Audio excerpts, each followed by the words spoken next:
Hello and welcome to the start of another brand new March to October. Today marks the beginning of the second installment of me going back, using a team that was disappointing in the 2023 season and trying to turn it around with them. If you're new, if this is the first time you're seeing one of my videos, we just went back and used the 2023 Mets and we gave them a much better season than they had in real life. And today we're going to be using another team that desperately needs a good season. A team that has failed two of the best baseball players of our generation. And a team that as of the end of the 2023 season seems like they ran out of chances. And that team is none other than the LA Angels. I don't know if I would consider them the definitive next most disappointing team of the season after the Mets, but they definitely are up there. When you have guys like Mike Trout and Shohei Ohtani, I don't even need to say it. Everybody's been saying it for years now, but you gotta do something. And I think what made this season especially disappointing for the Angels is the fact that they were in it. At the trade deadline, they were in it. They went out, they bought players, they made trades to improve their team now, make a push for it, and that's when they fell off.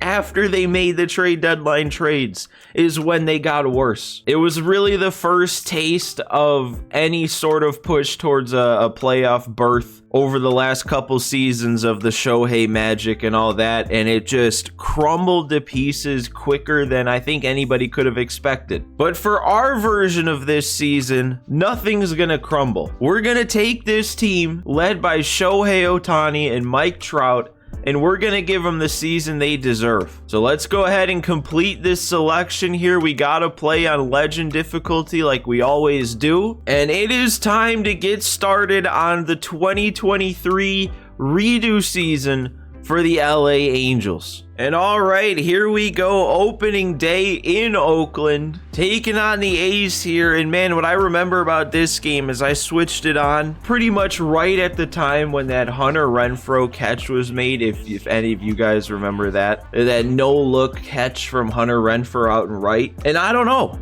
I kind of got a little bit of a feeling, even though it was against the A's, it was like, all right, man, hang on a second. The Angels might be the real deal this year. And you know what? In this universe, in this March to October, we are the real deal. We're going to get things started on a hot note here in Oakland. And there's our 2023 projections. They actually project somebody not named Trout or Ohtani to lead in something. They have Trout leading in 4 of the 6 categories. Gio Urshela projected to have the best average. Shohei to have the most steals. Man, I can't even begin to explain how excited I am to use both Shohei and Mike Trout on the same team for an entire season of March to October. So as always, we're going to be taking control of the team here on opening day in the 6th inning. We have a 1-run lead right now. Got the 9-hole hitter up, Max Stassi. We will take more of a look at the roster after this game's over. We'll just kind of get through this game first. And I don't think I got enough of that. Splitter up in the zone. I was just late on that and just didn't quite get enough. David Fletcher, though, that's what I expect a lot out of him. A lot of base hits, a lot of line drives, and we got that in his first AB. And Urshela, he's also going to get it going here. Another base hit. We have 2 runners on with only 1 out here for Mike Trout and Shohei Ohtani coming up back to back. I mean, really, you couldn't ask for anything better right now. Get 2 on for Trout. And dude, if I would have turned and hit a home run on his very first swing, I don't know what I would have done. Oh no, and how, man? How? It's up in the zone, it's a fastball up. How do I find a way to get on top of it? On one hand, that's almost a good sign because I kind of struggle getting the PCI all the way up to fastballs high like that. So if I'm getting it too far up, maybe I'm a little more on my game than I thought. That's okay though, because we have Shohei on the mound with a lead. Even though it's 1 run, that's all you need. He's got a ton of energy left. Look at that. We're in the 6th inning. He's 67 pitches deep. He's got like 3/4 of the gas left in the tank. And there we go. We're starting it right away with a 3-pitch strikeout. Oh, and that's 10 for him on the day also. Now, one quick note about the format of this mini series here. It's going to work very similar to how that Mets one was, where we're going to have longer episodes, one per week, play through, you know, huge chunks of the season at once. And the difference is actually going to be we're going to play through bigger chunks at a time. With that Mets March to October, I broke it up into 4 episodes for the regular season, and I honestly don't think we had enough in each episode. Like, I want these to be over an hour a piece, and those last 2 didn't quite make it to an hour. So I'm thinking for this Angels March to October, we're gonna get through the regular season in 3 episodes. And Rendon's playing second. Okay, that'll be interesting. But yeah, the plan is today in episode 1, we're going to get through about 50-ish games. Episode 2, we're going to play about another 50 more. And then episode 3, we'll go ahead, finish the regular season. And then from there, obviously, we'll just get into the playoffs. Ooh, and they're actually going to do a little damage here. Base hit up the middle from Aguilar on a slider that did not get where I wanted it to go. Yeah, that stayed in the zone. That was supposed to try and make him chase. There we go. Another chase on that curve. Sit down, Seth Brown. No harm done on the base hit. And now after a 2-strikeout inning, we get Shohei up at the plate. Oh, dude, you're not serious. I'm not hitting a foul home run with both Trout and Ohtani on the first swings I make with them. Come on. Keep it fair. I'm way under that, but that looks like it's carrying. Is that actually carrying? Oh my God. There's no chance. If I can make a swing like that and be that far under it and Shohei's still gonna take it out, how many homers am I gonna hit with him this season? Are we looking at 50? Are we looking at 60? 70? Oh, and it looks like Taylor Ward was how we got our first run of the game. I forgot to check, but he had a homer himself. We definitely have some bats on this team besides just Trout and Ohtani. I mean, Hunter Renfroe, again, we're going to look at the rosters more in depth after this, but just looking at the numbers that popped up, like here, Taylor Ward, 77 contact, 74 power. Renfroe had like 80 something power, and I'm striking out on 3 pitches with Ward. But Rendon, even with how disappointing he's been in real life ever since signing with the Angels, you know he's got pretty solid attributes. And he's going to get himself a base hit. Go with that fastball up and away. That's a pretty good swing. Ooh, okay. That's probably not a pitch that should be striking me out. At least we tack on an extra one with Shohei hitting that homer. I didn't skip anything there. It just went fast. But we're leaving Shohei out there, dude. He might finish this opening day game with the amount of energy he has. Could you imagine? Opening day complete game shutout for Ohtani while hitting a home run. That'd just be another one of those tungsten arm O'Doyle moments, except we actually get the win this time. Wow, dude, I'm hanging the curve and it's still getting strike 3. I'm pretty sure all 3 of the strikeouts I've gotten with Ohtani on the mound right now are all on curves. That might be the pitch. Oh, the splitter wants in on the action too.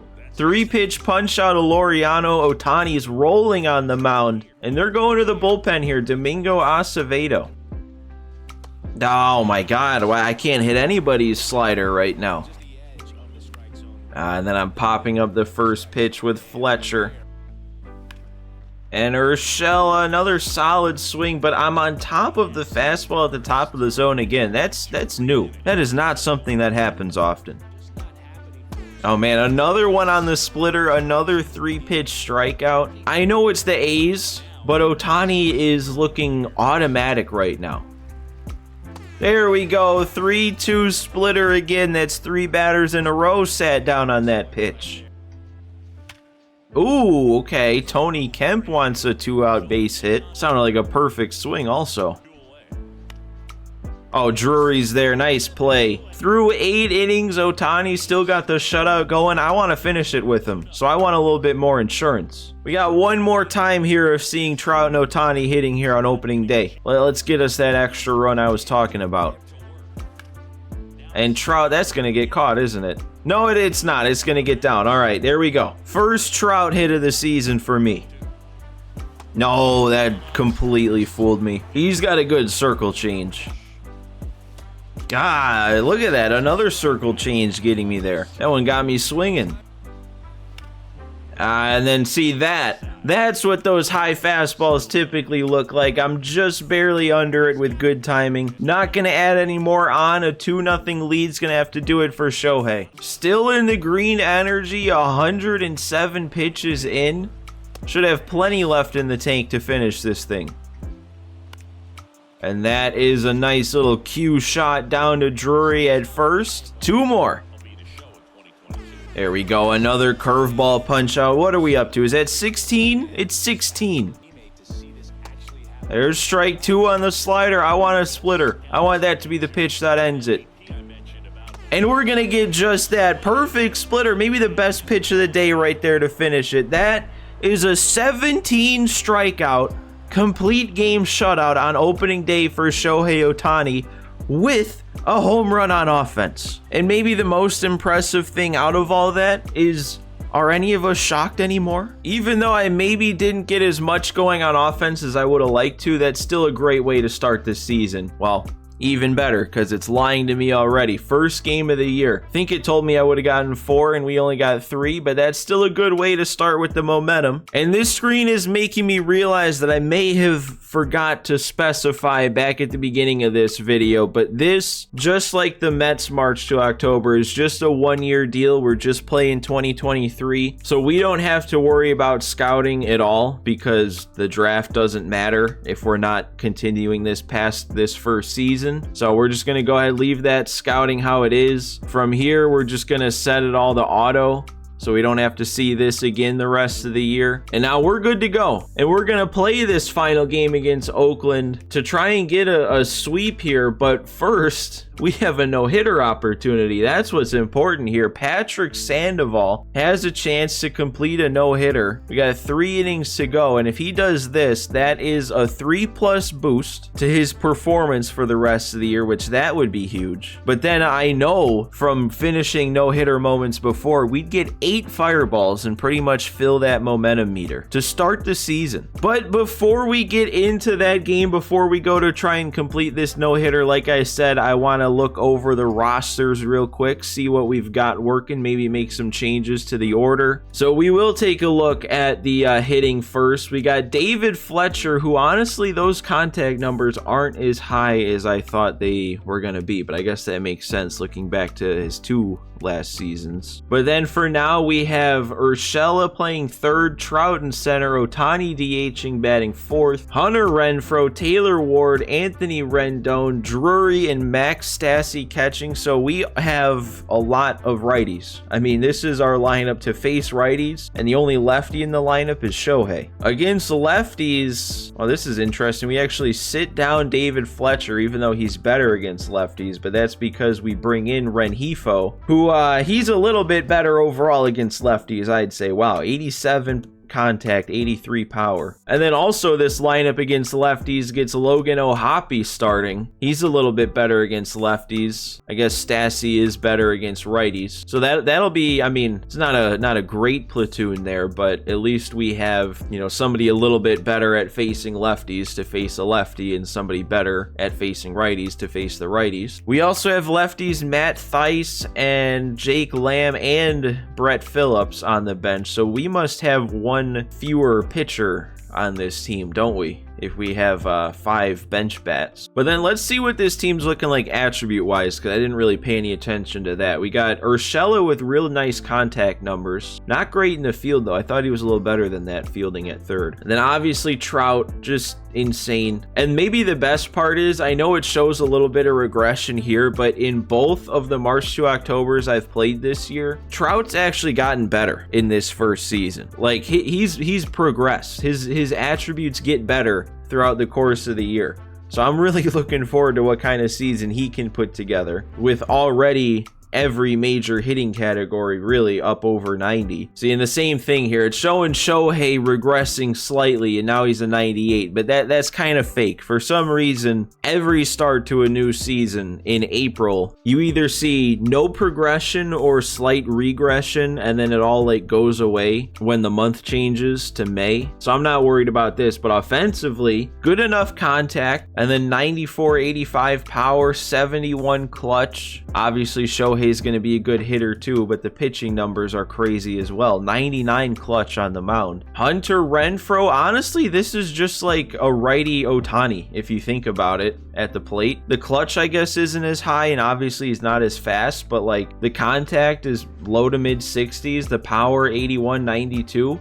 He should be a really good bat. He should probably be a sneaky good power bat for us throughout this year. And he's pretty good in the field. And then Taylor Ward, pretty solid hitting numbers all around. 77 contact both ways, 88 clutch, good power against righties, good speed also to make up for maybe a little bit lacking fielding ratings. Rendon's interesting. He's not great against righties, but the contact's at 68, which isn't terrible. Not much power against righties, but against lefties, he's got lower contact, but real nice power. He's playing second base right now, which I don't know if I'm a big fan of. I don't know. We're going to have to figure a lot of things out because Fletcher's not as good at the plate as I thought he was. And he doesn't have a great arm. I mean, this is just made for second base. But if we move Fletcher to second base, I thought I'd be able to move Urshela to short, but with his fielding being worse than I thought it was going to be, I don't know if I want to do that. Anyway, though, Drury, really nice bat. He's solid against righties, but it's how good he is against lefties makes those righty numbers look worse than they probably are. 85 contact, 90 power versus lefties. We're going to destroy lefties with this team. Because then, yeah, you got Rengifo, like we already pointed out, crazy good against lefties. And then no one else on the bench is like that great of a bat. Like Jake Lamb, it's not like he hits righties good like you'd maybe expect. But Brett Phillips, that'd be good as a defensive replacement for like Taylor Ward and left. Good speed option off the bench too. And you never know. I mean, we saw in that Mets March to October, Tim Locastro with pretty bad hitting numbers, just going crazy at the plate. Let's take a look at the pitching though. This is probably where the team is a little bit weaker. I mean, we got Shohei up at a 98. Tyler Anderson's actually an 83. Because yeah, I guess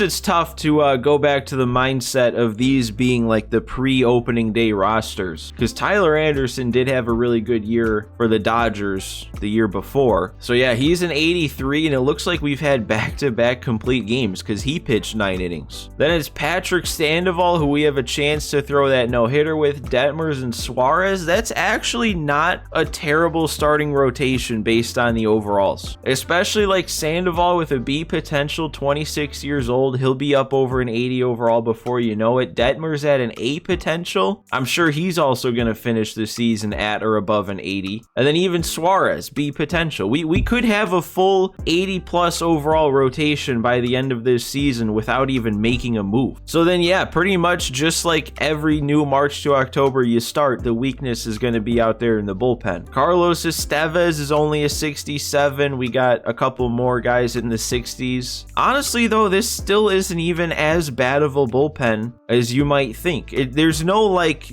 good arm out there. But thinking back to what the Mets bullpen looked like to start that March to October, I mean, we had a 50 overall out there. We don't have that here. It's probably still the weakest point of this team, but it's definitely not as weak as some other bullpens are. Like, we have lefty options. Both Aaron Loop and Matt Moore are solid lefty options right now. So yeah, I could see picking up a couple more arms if we can. I think what we would need most is that like really good arm, maybe to be a closer, because I don't know how much I trust a Jimmy Herget out there picking up saves. But this team is in much better shape overall than I kind of thought it was going to be. I kind of thought we'd have a little bit more weak spots in the order. I thought the rotation wasn't going to be great, and I thought we'd have a lot of holes in the bullpen, but we really don't have any of those things. We're already projected at 90 wins here after the first 2 games. That's one off from projected to win the division as of right now. And I think if we talk about trade management, the kind of players we want to trade for right now, if we can select 3 positional needs, that's probably just going to be a relief/closing pitcher. I guess I'll just do relief pitcher for now since there's more of those out there. But then a nice catcher and probably a nice shortstop or just middle infielder in general. To me, that fills all the holes we really need to fill. And if we could find a lefty to play short and maybe catch, That'd just be a little bit more of a bonus. So yeah, I'm gonna go ahead, take a second here to set up the rest of this screen. See if we can find any good options to potentially put on our targeting list to trade for. Okay, so I've got this whole trade management screen figured out now, and it was actually a little bit tougher than I thought it would be to figure out players who would actually make sense for what we're looking for. So here we go, let's take a look. The top guy we're looking for probably is Salvador Perez. I know he's not a lefty, but he's a catcher. There's not a lot of catcher options that would both be a trade that would make sense from the other team's point of view and be somebody that actually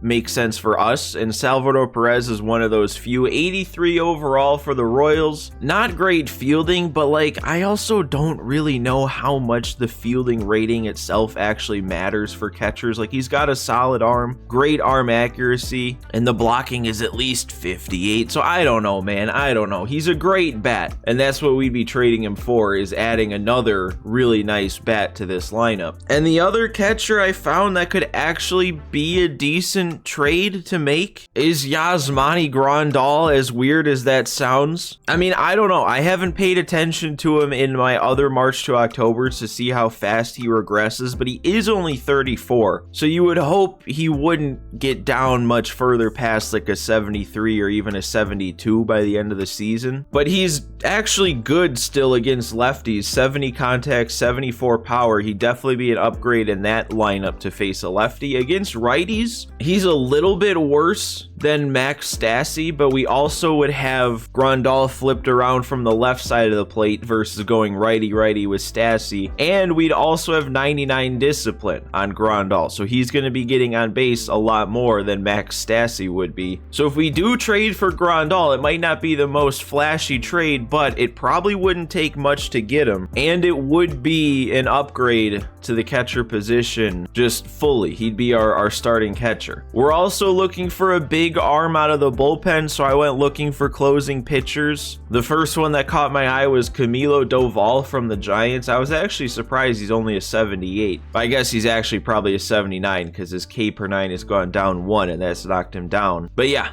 B potential, 25 years old. He's probably going to get better throughout the course of the season, so he'd be somebody that'd be nice to trade for early. The other one is Liam Hendricks, who obviously is down in AAA, but he is always dominant in this game against the CPU. He's an 84 overall. He's probably not going to regress much, and like I said, he's stuck in AAA for the White Sox, so I don't know how much use they have for him, and maybe they'd be more willing to trade him away. It'd be cool if in March to October you could trade for more than one player at once and we could put together some kind of package deal to get Grandal and Hendricks at the same time. Now, the last thing I want to talk about is when I was selecting these team needs here, we were also talking about shortstop, because right now at shortstop we just have David Fletcher, who's not the best bat, good in the field but doesn't have much of an arm, and then when we face lefties, it's Urshela playing short in a secondary position, also doesn't have a good arm, but he doesn't even have a good fielding rating, and that'll drop even lower being in a secondary position. So offensively, our biggest hole to fill was catcher, but getting another shortstop would be nice. But again, it was kind of tough to find the right candidate for short, because it would have to be somebody that's better enough than David Fletcher to justify getting rid of that fielding, but also better enough at fielding than Gio Urshela to justify taking out Urshela's bat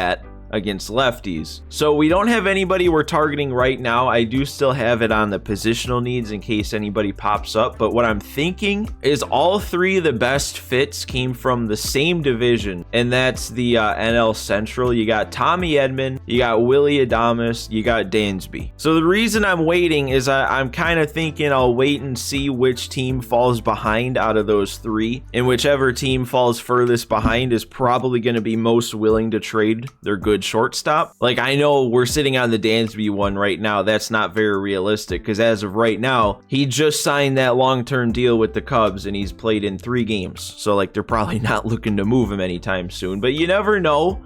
If they're like 25 and 50 or something, maybe they do it. So yeah, that's the plan in terms of what we're going after.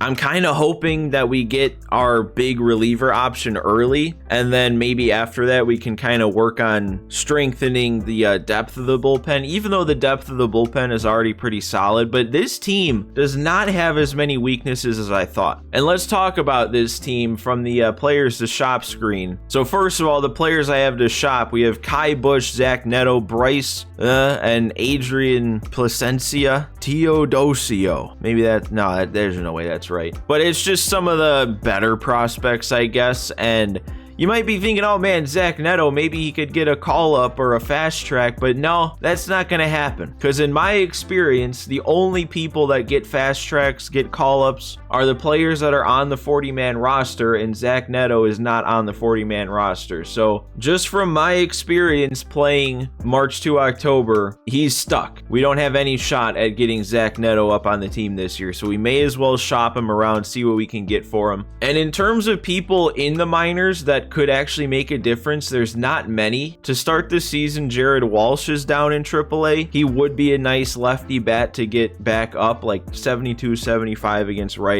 He could definitely platoon with Brandon Drury or something. We'd figure it out to get him in the lineup facing righties. But really the only other one would be like Griffin Canning at a 74 overall down in AAA. I mean, if we get him called up with a player lock, maybe bump that overall up to a 78, potential up to a B. You know, he could fit in that starting rotation. He could go to the bullpen. That would be a pretty solid addition. But that's really it. It's really those two players, and there's like nobody else who is both on the 40-man and somebody who would actually be an improvement. I mean, the only one is maybe Joe Adell, but I don't know. I'd have to get the fast track and the call up and succeed in both of them for him to even have a shot at being decent enough to make the team. And then as far as untouchables go, I just threw the two guys that I'm looking at, hopefully getting a call up player lock with, and then there was really nobody else in the entire organization that I felt like protecting, because obviously some of the upper players, Trout, Ohtani, even like Renfroe and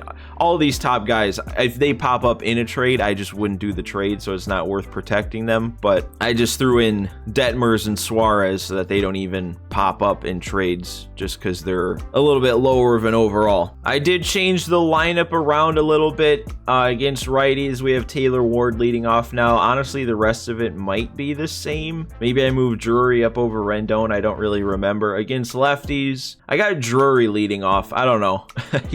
We got a lot of guys that are really good against lefties. So we have Drury, Renjifo's in the lineup against a lefty, but then obviously Trout, Ohtani staying 3-4. Renfro's got all that power against lefties. Urshela's got all that contact, and then Rendon actually has a lot of power. So the hope is, Urshela, Ward get themselves on base, and then Rendon drives them in, and then Ohapi in the lineup against the lefties for now until we potentially make a trade. But that now means that we're finally ready to hop into our second game, the third game of the season, already with a 4-0 lead, but it's all about the no-hitter. So let's go. 3 innings to do it against the worst team in the league. We have a walk on the board, so it's not a perfect game. I don't know though, man. I don't know if a 4-run lead is enough to mess around with only throwing pitches out of the zone, because I've done that before where I've loaded into no-hitter opportunities with like a 10-run lead. So I just kind of like spike every pitch in the dirt so that nothing will be hit, and it doesn't matter if I walk anybody, but it kind of matters if I walk people without a huge lead. So we might have to actually pitch like normal. Only 52 pitches to start the 7th inning, so we got plenty of energy to work with.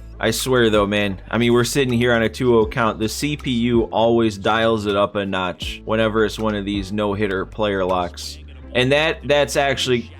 Oh no, it got caught. Okay. I thought that was gonna do it. Whoa, look at the bottom. Mike Trout smashes 3 homers and win against the Athletics. That must have been the one game we haven't played yet. And that one's hit right to Rendon at third. Grounder again to Rendon. He's got it. All right. I don't like giving up this much contact, but it's going well so far through this first inning. I also didn't realize we're facing the minimum here. So even with the walk allowed, we must turn a double play or caught somebody stealing or something, because we're on pace to face the minimum if we don't give up any more base runners. There's another pop-up. That one's not a danger of being a hit. Another pop-up that's right to the right fielder. I'm thinking that's Renfroe out there. Oh my god, dude, Rendon snagging everything at third. There's been 6 at-bats so far. All 6 have made contact, but we're heading into the last inning with the no-no intact. Come on, man, 3 outs to get against the bottom of the order. We're 66 pitches in. We've got to finish this. There we go, there's a punch out. He went around, no risk of a hit when we're just gonna sit him down. That's hit pretty weak. We got a guy there. That's gonna be the second out. 1 to go. Who's the 9 hitter here? Esteury Ruiz. That's actually a little scary with his speed. He better not lay down a bunt. If he lays down a bunt, I don't know what I'll do. Oh, he's being patient. Come on. Come on. Trout's there. We did it. Way too much contact for me. 8 of the 9 batters we face, 8 of the 9 outs, the batters made contact, which is not usually the recipe for success to try and finish out one of these no-hitters, but we had a guy there every time, and in the 3rd game of the season, we're throwing a no-hitter, getting that massive momentum boost, getting that massive 3+ performance boost for Sandoval for the rest of the year. That is such a huge, successful player lock to get this early on like that. Look at that, we got the 3+. We're going to get 8 fireballs of momentum to completely fill it up. And I don't know, man, we might win this division by the end of May at this rate. So there it is. 3 pluses, 8 momentum fireballs. We didn't even need all 8 to fill up the momentum, probably. I'm curious to see how far this takes us. How far it sims with this much momentum. Still haven't, oh, well, there it is. I was going to say still haven't lost yet, but we lose the last game of the series to Seattle. So we can't go too far into the year undefeated. But we've still got a lot of momentum. We're playing against the Jays here. Ooh, but we're down. We're down 2 with 2 outs already. That's rough. Wow, and we're not even winning the division. The Astros at 7-2. Well, they're technically tied with us, but our winning percentage is better. Not like it matters this early on, but you know. So yeah, when it comes to Sandoval, that's not the type of player lock that gets him any sort of attribute boost. What it does is it gives him a performance boost. So right there it says improves your player's performance in games and innings that are skipped. So there's no way to really quantify that, but just in my experience playing March to October throughout the years, any boost pretty much turns your player into a good player for the rest of the year. In a 3+ boost, that could very well turn Sandoval into a Cy Young candidate. So let's see here if we can get something going here with no outs to work with. We have Trout and Ohtani on, Renfroe at the plate, 0 for 3. I don't know, man. Let's just like take him deep and win this thing right away. How about that? Jordan Romano out there to try and close it. What? Oh, that's, ooh. Oh no, that's a small PCI. Oh, and I got the pitch to hit, and I'm making a swing like that. Come on. You don't expect a slider up in the zone like that. He's going up. It's got to be heat. Okay, well. Okay, we worked it all the way back to 3-2. Runner on first will be on the move. And I took it. I did not just take strike 3, man. Come on. What am I doing? I mean, with how bad I looked on the 2 sliders I saw, I guess anything outside I was seeing as a slider. Not great there. Didn't even put up a fight. Well, it's only 1 snowflake, but that's still gonna kill our momentum. It's kind of crazy that we're only gonna pick up. We only picked up, what, like 3 wins with that 8 fireballs of momentum, and now we're already down to like a normal amount. At least we beat the Jays, won that series. And now our momentum's gone back to neutral, but we have a chance to sweep the Nationals, and we have Rengifo up for a player lock. All right, couple player locks going early here. Might be nice to get Rengifo a boost. Like if I get him a 2 or 3+ boost, I could even consider figuring something out where he gets the starts against righties, because that performance boost could carry him to putting up good numbers, even though his attributes don't look great. Dude, Trout's batting .405. with 6 homers. He might hit 70. All right, we gotta hope there's a lefty out there on the mound for the Nats. That would make this a lot easier. I mean, it has to be, right? If Rengifo's getting the start, if we're playing this game from the start, it would only make sense that there's a lefty out there, right? No, there's not. It's Trevor Williams. Okay. That's gonna make this just a little bit more difficult because, man, if we had a lefty out there, it'd be like using one of the best players we could possibly use. But right now, with a righty out there, it's like using, well, one of the worst players we could possibly use, really. All right, so let's get it going here. We're batting 7th. That's a little bit further down in the order than I'd like for a player lock, especially since it seems like they're facing the minimum so far, so we might only get 3 at-bats today. Honestly, this isn't that small of a PCI. I guess 51 contact against somebody like Trevor Williams. It's not terrible.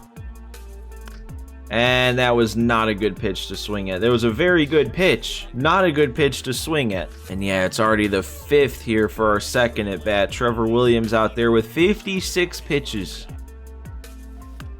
Oh, come on. That slider was so hittable and I timed it up. I'm so tired of doing that. I always move the PCI down slightly too far on those sliders. And it's the 8th. We are actually only going to get 3 at bats. Oh, wait, we hit that well. Carry?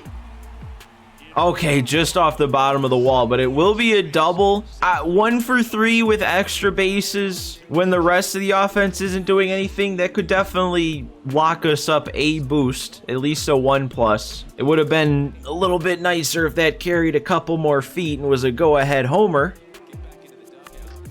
And nobody is going to be able to drive us in. We are on 2nd with nobody out. Didn't even get moved up to 3rd. We'll have to see then. If this goes to extras, tied 0-0, we could get one more shot at the plate. And we're not. We do win the game, though. 1-0. I wonder if it went to extras. I wonder if Trout or Ohtani in the bottom of the 9th did what they needed to do. I mean, that's probably most likely. But we do get just the 1+ for that double. They're not even giving me, like, extra credit, it seems, for it being a double. They're just saying it's just 1 hit. But a 1+ is better than nothing, and then we also get that 1 fireball of momentum, so nice little appearance there, getting the win, picking up a little boost, not bad. All right, so it's gonna give us a little bit of momentum back, maybe just a win or 2, but we're we just swept them on a bit of a streak here. It wants me to set up the trade management screen, which I already have, so that might mean we'll see a trade popping up pretty soon, so that should be exciting. It almost looked like it refilled the momentum there. Took 3 of 4 from Boston. Now it's on to New York. And let's see what we got here. We're up 1, bottom 8. We're 13-3, winning the division now by 2 games. Projected up at 95 wins to win the division. Also, things are going really well here to start. And man, look at these 2 lefty numbers off the bench. Brett Phillips, 7 for 15 to start the year. Batting .467 with a .529 on base. And then Jake Lamb also.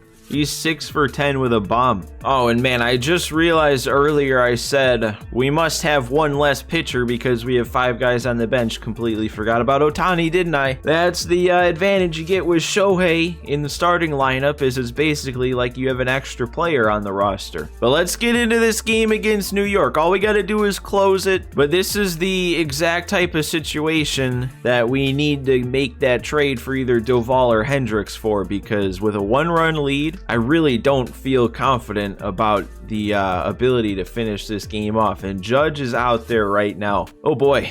Looks like we just brought in Barria too. I think it's Barria. I don't know if it's Barria.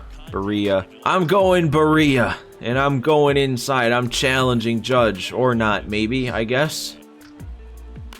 Oh, thank you, Judge, for chasing a pitch like that. Could have easily dropped to a 3-1 count, but we'll make that play instead. Oh, and we got Stan swinging on the slider. I think that's the golden sombrero for him. They just said he already struck out 3 times. Oh, and we get Rizzo swinging too. All right, great inning from Barria. Just got to pick up 1 more for the save. Oh, and we're leading off Ohtani. He's already got 2 homers on the day. Can we just make it 3? Can we extend this lead a bit, get some insurance? Yep, all right, they're gonna pitch around me instead, so we'll get that leadoff base runner on. Speed out there on first. That brings up Brett Phillips, but look at him, 8 for 18 on the season. He's got a hit today. Oh, look at that PCI. Huge. No, I was a little late. I thought at the last second it was gonna catch the zone, and it didn't. I could have taken that. It would have been ball 3. Look at that. PCI was perfect, though. Even with it being that small, I was just way too late on the decision. That better get out of play. Okay, nobody's going to get there anyway. Urshela, no, are you kidding? Okay, fine. And I guess we're going with our closer. At least who our closer is for now, Jimmy Herget. He is 5 for 5, 180 ERA. He's doing a solid job at holding it down.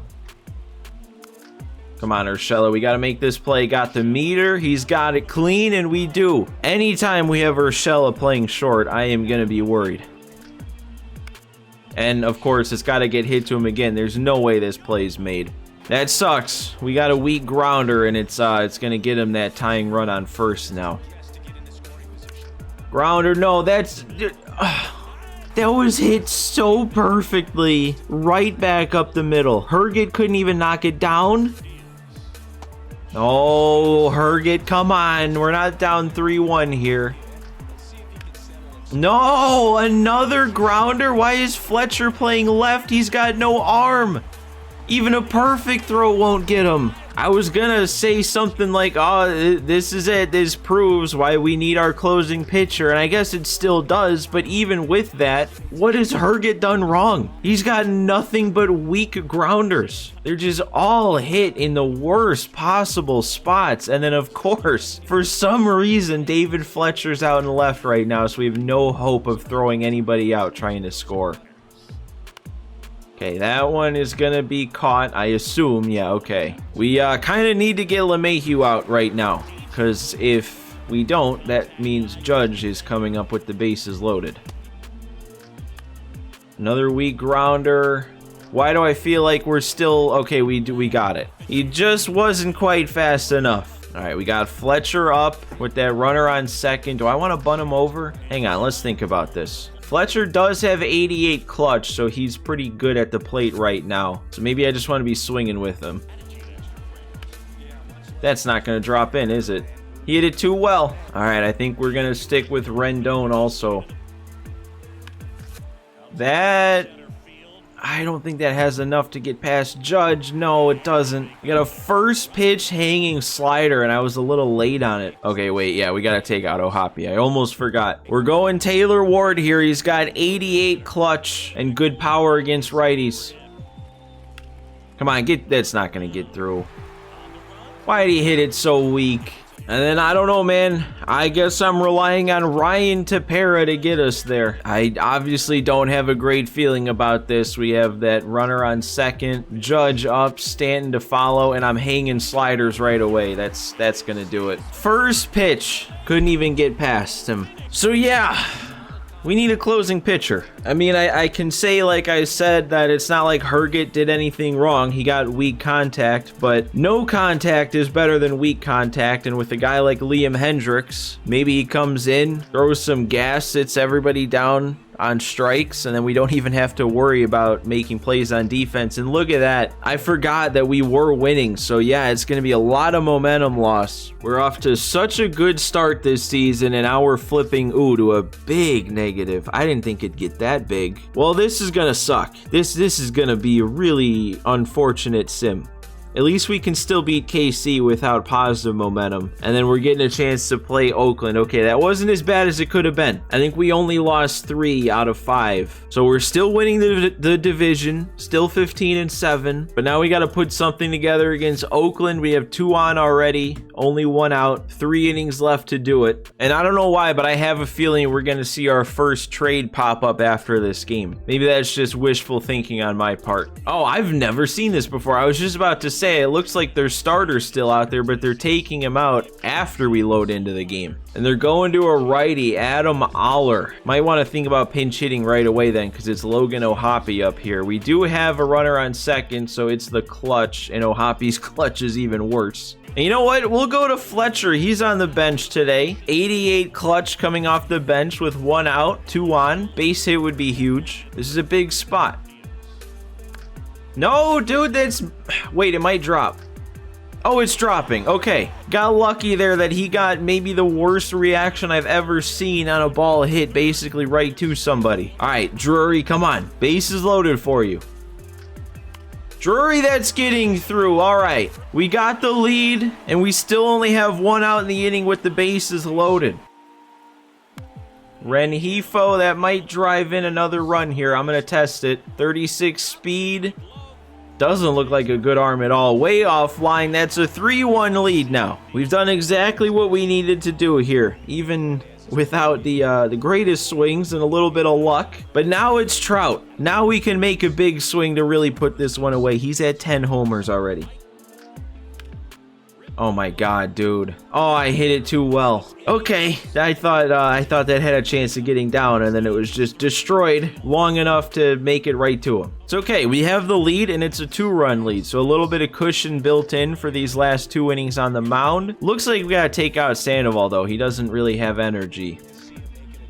There we go. Sit down Pena on a perfect slider, man. As he was walking in, it said Barria had like an 8-something ERA, but now that's 4 outs I've gotten with him, and he feels really good to pitch with. So I don't know how he's that bad in simulations. Look at this. Another perfect slider. I know it's the 8 and 9 hitters on the A's, but still, he feels unhittable. There we go, grounder. Drury's got it. Made it a little bit more tough than it needed to be. But a nice quick inning from Barria. I might just leave him in. I didn't stick with him last time. I went to Hergen and we blew it. So I might just stick with Barria for a 2nd inning. No way, I know exactly what I did too. We're going to see that PCI all the way to the right. Oh, it's also low. Timed it up, but it's low and off to the right. That is awful. I don't know what I thought that pitch was to put the PCI there. And then they're playing the shift down the line, so that's not going to be a hit. Oh, there we go. There's a good swing from Urshela. It's going to 1-hop the wall, a 2-out double, but that's what I'm kind of looking for. We're like 20-some games in here, and I'm still not really putting together consistently good ABs with any good swing, so I need to start doing things like that. And then I immediately go right back to making a swing like that. Good progress. All right, well, I'm sticking with Barria here. He's got plenty of gas left in the tank, only 11 pitches, and we're getting yellow inputs when I'm barely off. That's always fun. Okay, that's fine. Perfect swing, but right to me at short. Urshela, we don't have much speed. You got time. All good. There's 2. Okay, come on, man. Seth Brown, we got him down 0-2. Oh, it's not going to let me show it. He's made 3 takes on 3 great pitches. But we got that right to Rengifo. That's going to be a nice 2-inning save for Jaime Barria. Just enough offense, some good pitching there for a couple innings. That's a nice little win to flip the momentum back. So then what do we got here? Did it tell me the truth with 3? It did tell me the truth with 3, and it is going to flip back to positive. That might be enough to get us a win or 2. Also, maybe sweep. Nope. Oh, we at least win the series against the A's. Now we're facing Milwaukee. Another finish strong for morale boosting win. We're up to 18-8. Still only 2 games up in the division though. This division as a whole is doing pretty good besides the A's. Man, and look, they're giving me another 9th inning situation with 2 outs and 2 on. At least it's tied. At least if I don't come through, the game's not immediately over. Still no trades though, no call-ups, no fast tracks. We're almost a month in, and all we're doing is just getting through games. So let's get through another one here. Let's take down Milwaukee. We have Brandon Drury up with 2 on. It's Javi Guerra out on the mound. Trout's got another homer, man. Let's see what we've got. I haven't had many games where I've loaded into where we actually feel the need to look at the box score. Jake Lamb with a 3-for-5 day, and then Trout has his 12th homer. Taylor Ward has a double and a triple. Tyler Anderson didn't have a great start. 6 runs in only 6 2/3 innings. But let's see what Drury can do. He got a big hit for us in the last game to drive in the go-ahead run.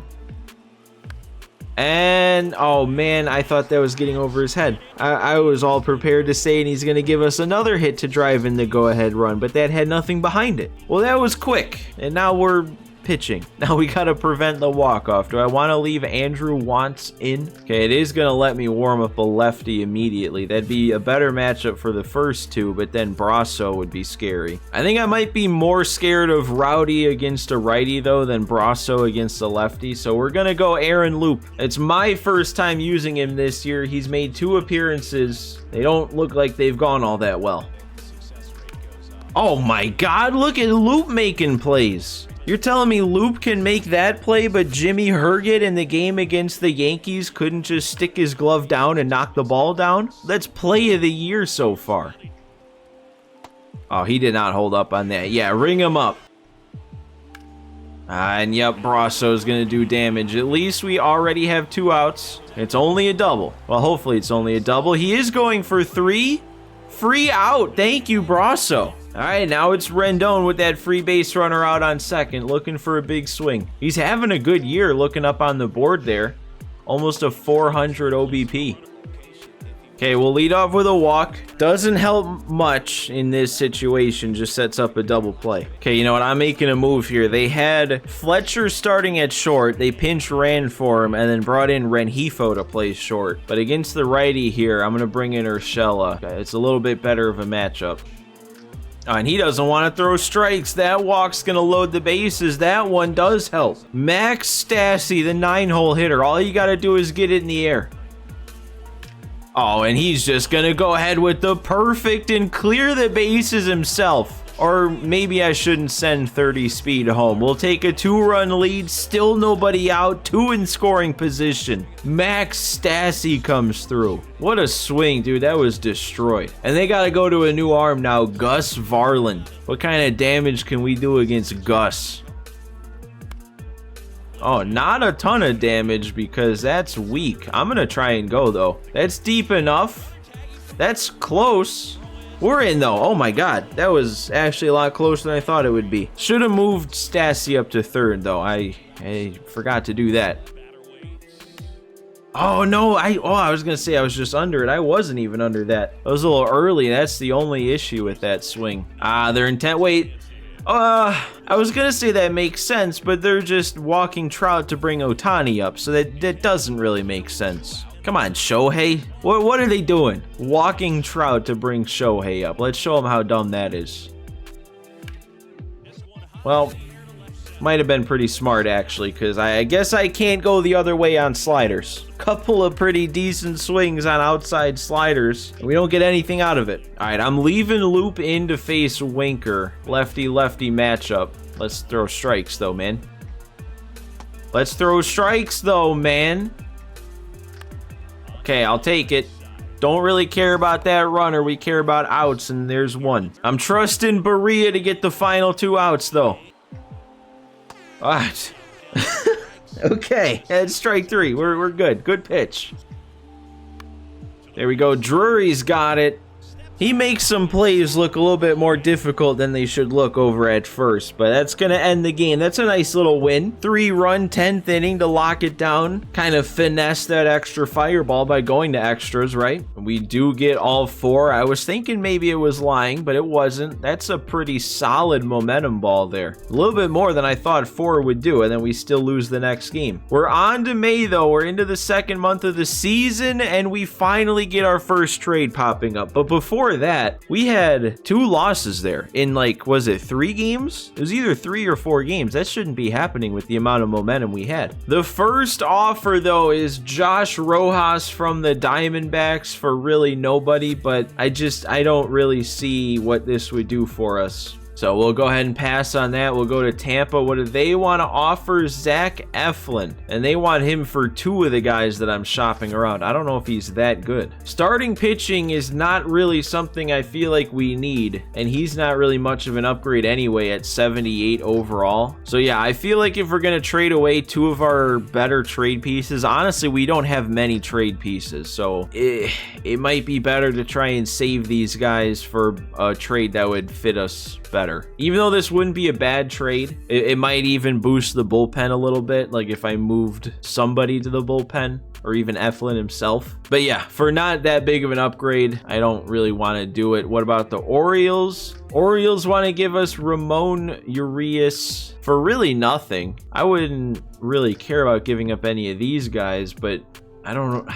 Again, I don't know what Urias would do for us in the infield. I mean, he's a good fielder, and he can play a decent enough short, but is he good enough at the plate to like move Urshela out of playing short against lefties? I mean, I guess if you look at it this way, in terms of who he'd replace on the bench, even if he only plays on the bench, he'd be bumping off either Jake Lamb or Matt Thaiss, probably Matt Thaiss, because he hasn't even gotten into a game this year. So in that sense, it'd be an upgrade to our bench at the very least, and it would also give us another slightly better fielding option than like Urshela playing short, and he's plummeting. He's not even doing that bad, but those ratings are not looking good. I mean, Urias is a solid hitter, at least 60 in the 4 main hitting categories with good clutch, and then again a good fielder with good reaction. The arm's not great, but it kind of seems like everybody's arm isn't great that I was looking at. And actually, he could probably start over Rendon against righties. 69 contact, 60 power against righties. He can play second, and when we face a righty right now, Rendon's playing second with 1 worse contact and 11 worse power and worse clutch and worse fielding. So yeah, if we do make this move, Urias would instantly be our starting second baseman against righties, so that makes me feel a little bit better about making this trade. And then potentially against lefties, he could start in the place of Urshela playing short. So yeah, I am convincing myself to like this move more and more, because I do see the scenario where he's an everyday guy now. So yeah, I'm pulling the trigger on this move. The first trade of the season, we're getting rid of Chase Silseth, Chris Rodriguez, and Jeremiah Jackson for Ramon Urias from the Orioles. And I didn't even look at this, but he's having a season so far. 323 average, 6 bombs. That makes it even better. So there we go. Welcome to the Angels, Ramon Urias. I'm excited for him now. In the span of like 2 minutes, I went from not being super interested in the trade to thinking he'd only be a bench guy to realizing he can probably start every day to now I just think he's the greatest player of all time. We're going to get to player lock with him right away against St. Louis to try and get him a nice performance boost. And yeah, I think, well, what have they done here? They have him playing third. I don't think we need to do that. We'll put Urshela back in, and then yeah, I'm gonna put Urias at second for Rendon. Then I guess we just sit Rendon down. And I don't know, would it be better? It probably wouldn't be better to play Urias at short, because he'd be in a secondary, so he'd go down to like an 82. Fletcher would still have diamond fielding. I don't know if 11 arm is enough to make up for that. So yeah, we'll leave Urias at second. And you know what? Urshela is not having a great year, so let's have Urias bat too. Why not? Oh man, and see, this is why the CPU just doesn't know what's going on. They put Urias in at second over Rengifo against lefties. When would I do that? No, Rengifo stays in against the lefty, and then Urias is going to replace Urshela, and he'll play short then against the lefties. And man, I'm excited because he's a B potential. Also, he's relatively young, so he could get even better throughout the course of the year. And then it was Matt Thaiss that got the boot. I don't know if I mentioned that yet. But that instantly makes our defense much better, and it should improve the offensive production a little bit too. So I'm excited to use him. I'm excited to see what his swing feels like, because Ramon Urias is not a player I'm familiar with. Can't remember really any like Diamond Dynasty cards that he's had, so I don't really know his swing. And the Cardinals are 21-10 also. All right, and here we go. First AB batting second. Miles Michaelis on the mound has only thrown 1 pitch to getting out. Oh, and I'm getting under the first pitch. I was on it. Timing was there. Just got to get that PCI up. And you know, I don't even feel like it doesn't make sense for the Orioles to make this trade, because they're probably going to be wanting to make room for like Gunnar Henderson, for I don't know, Jordan Westburg. And Urias is kind of in the way for that. Oh my god, and I'm popping up another fastball up in the zone. Can I get around on one of these? Can I not just do nothing? Can I do something here? We got a runner on second with a lead now. There we go. I'm around on that. Get over his head.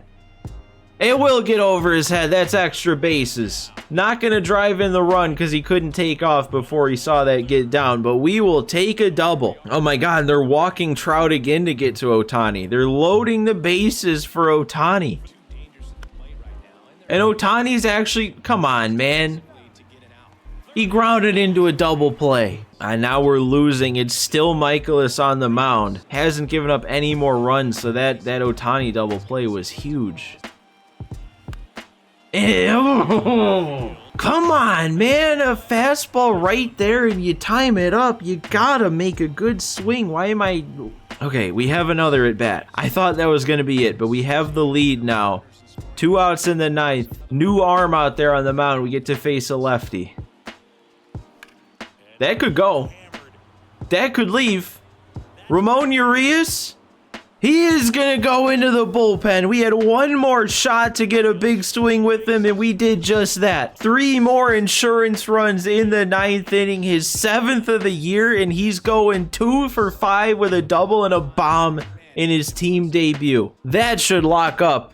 Maybe even a 3+. It has to be a 2+ at least. There's no way it can be less than that, but 2 extra base hits, 3 runs batted in, that's got to be 3. It has to be a 3+. We ended up winning 8-3, not even close by the end of it. And they're, okay, I'm a little worried about the wording there because it's lied to me in the past showing me a 3+. And then only giving me 2. And the fact that all they're doing is calling it a solid 2-hit game, that's much more than a solid 2-hit game. There's a home run, there's 3 runs driven in there, in a very clutch situation. You call it more than a solid 2-hit game. That worries me. It's going to only give me 2. Look at that. Shohei hit 2 homers that game by the end of it. Trout went deep again. And now adding Urias to the mix. I'm getting even more excited about this team. It did actually lie to me. That is unbelievable. Still a 2+ player boost is good, but it really should have been a 3. I don't even know if I need to adjust this. I don't know. Are we still even looking for shortstops, or did we kind of solve that? I don't know. I mean, I guess we have 3 spots. I may as well leave it there. But in terms of what we're targeting,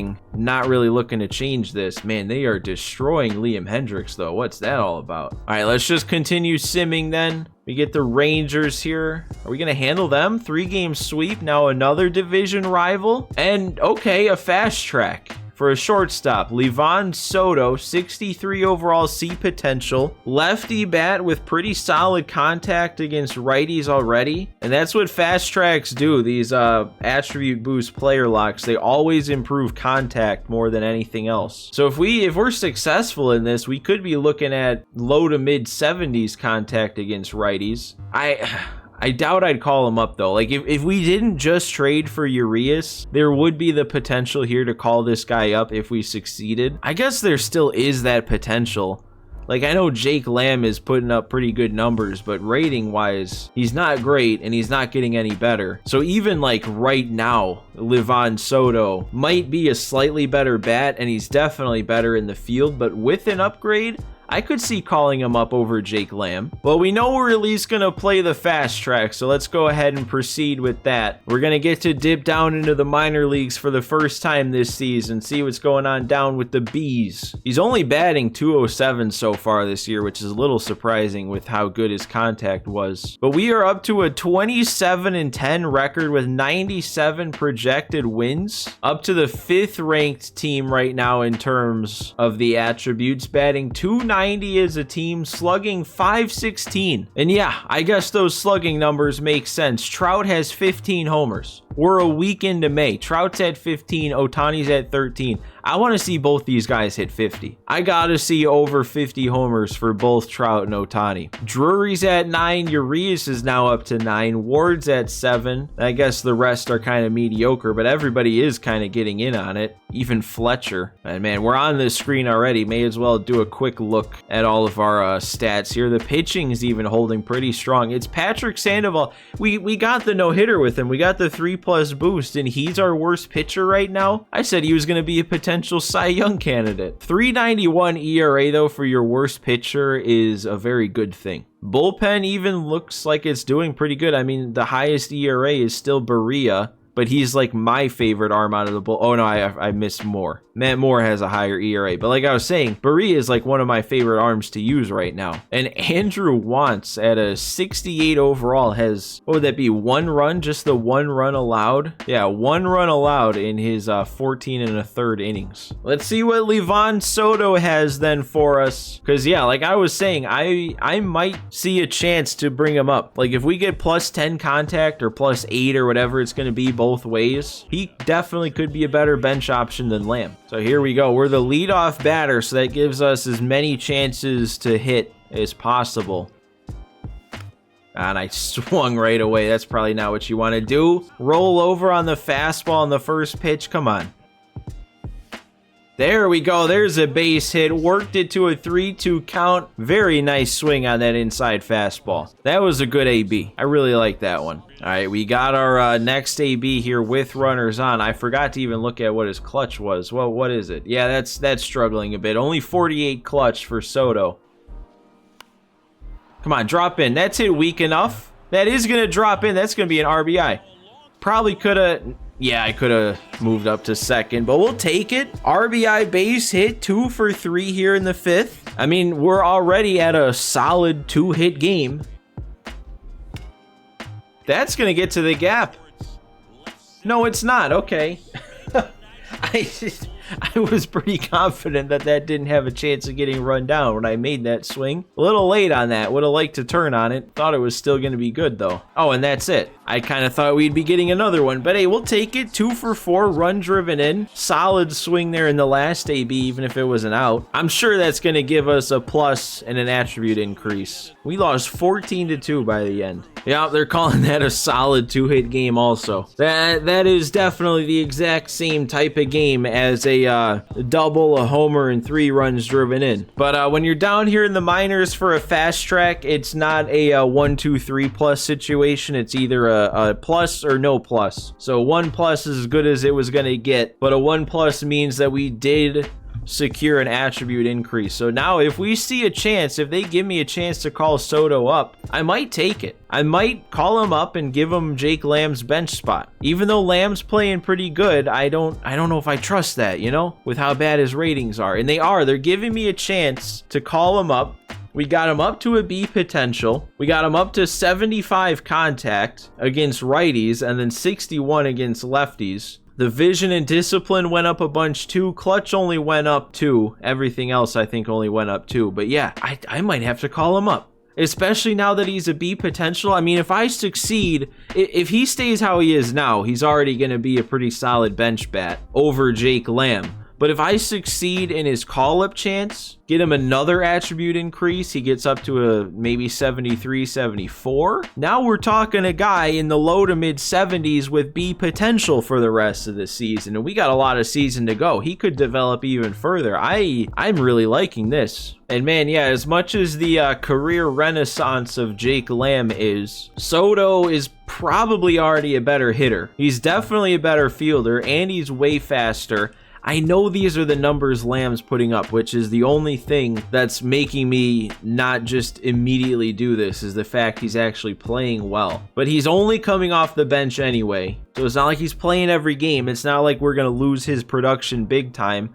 Soto should still be good, and like I said, we have a chance to boost him even further. So I think I'm going to do this. We're going to call up Livan Soto, send down Jake Lamb, and we've gotten a couple upgrades here just in the last like 2 games that I was not expecting to get. He's going to have to make his debut though against the Astros, which is going to be tough. It just better not be Framber pitching. Oh man, and dude, with even more of an upgrade, it is going to be very tempting to want to start Soto over Fletcher. I mean, he's already a better hitter against righties than Fletcher.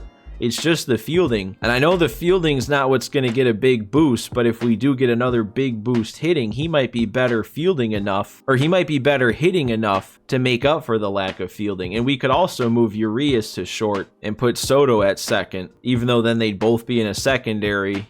you know, short's maybe just a little bit more important to have a better glove. Man, could you imagine though if Livan Soto comes out of nowhere and becomes our starting shortstop? Okay, I didn't realize that he did play in 2022 though. He actually did pretty decent in 2022. So it's not going to be his debut. It's just his season debut against the Astros. And yeah, if I do something here and get him another boost, I'm definitely going to have to look into putting him in the starting lineup against righties. All right, we got to lock in for this big league game, though, because this could transform him from just a nice bench bat to a big-time player for this team going forward. And we do get to face a righty, but it's kind of a tough righty in Christian Javier. Pretty sure he has a high hits per 9, so we might not see a great PCI. Man, and the Astros have dropped to below 500. I didn't even notice that. They're 17 and 19. All right, what do we got here? Batting in the 8 hole, so not great for getting enough at bats, but we are getting our first one here in the second, and that's not a great PCI.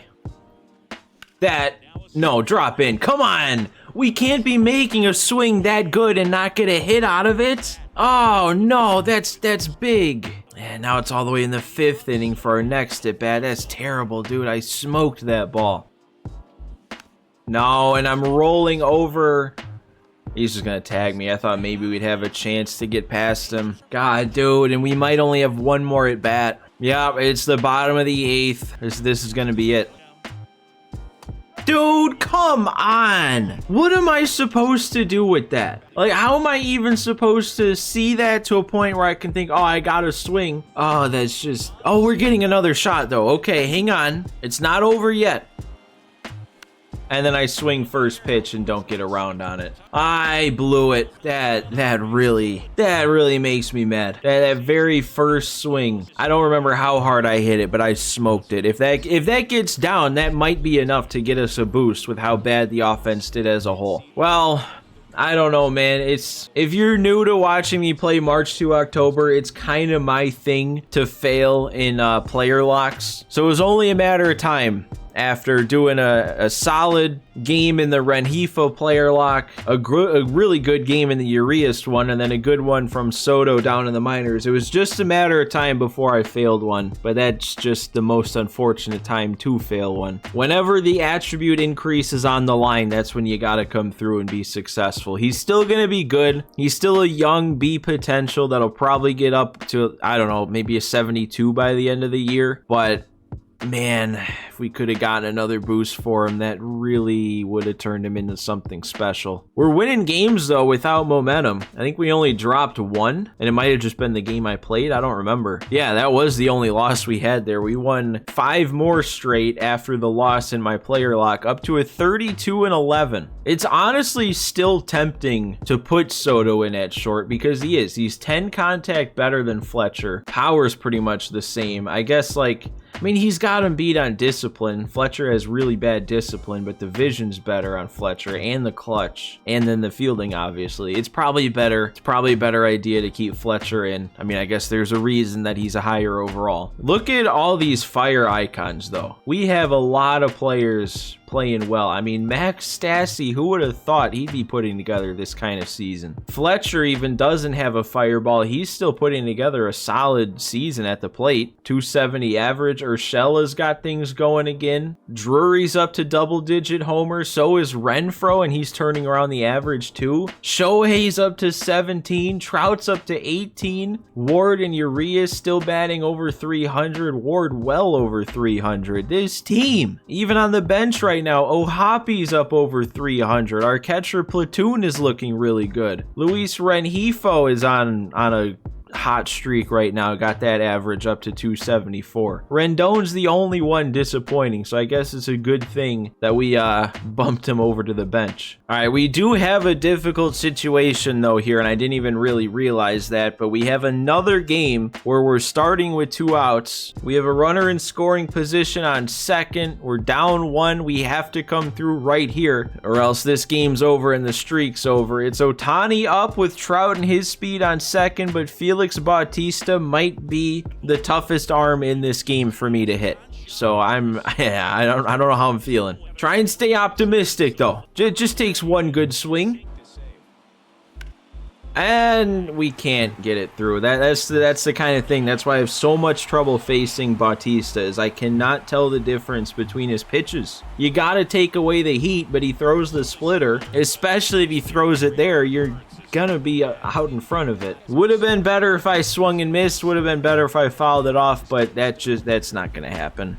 I'm not that lucky. I even hit it to a kind of a decent spot. I mean, I hit it kind of hard down the line. I don't know. Trout and Drury both had another homer there, it showed. I forgot to look at the game as a whole, what went down. But that's gonna flip us negative. We're still neutral. It's just gonna show negative. Hopefully we get a quick turnaround here so we don't have to spend too much time with nothing, or we'll just drop a bunch of games in a row. That works too. Oh, but hang on a second. This is a big one. Mike Trout player lock to try and break this losing streak. But this feels like a good way to start the next episode. I know we're not quite at 50 games. I wanted to try and get to around 50 games, but we are around 50 games, just a few games short. And a Mike Trout player lock could be a nice, exciting way to get things started next time out, especially with being in a little bit of a downswing after the Livan Soto 0 for 4 and then failing there with Ohtani. But I thought this was a pretty good first episode. We're 32-15, not very commanding lead in our division, only 2.5 games, but obviously we're playing really well. We made a nice trade, made a nice call up, even if it wasn't to its fullest potential. We still gotta hope for at least one big trade in that bullpen, and then this team will be looking even better. But I hope you guys enjoyed episode 1 of this Angels March to October. We'll come back out next time. We'll probably get through the trade deadline, so that's going to be an exciting episode with all the potential moves that we're going to see popping up. But for now, thanks for watching today, guys. Thanks for leaving a like and subscribing to the channel if you're not already. But that's going to do it for us today, so I will see you next time.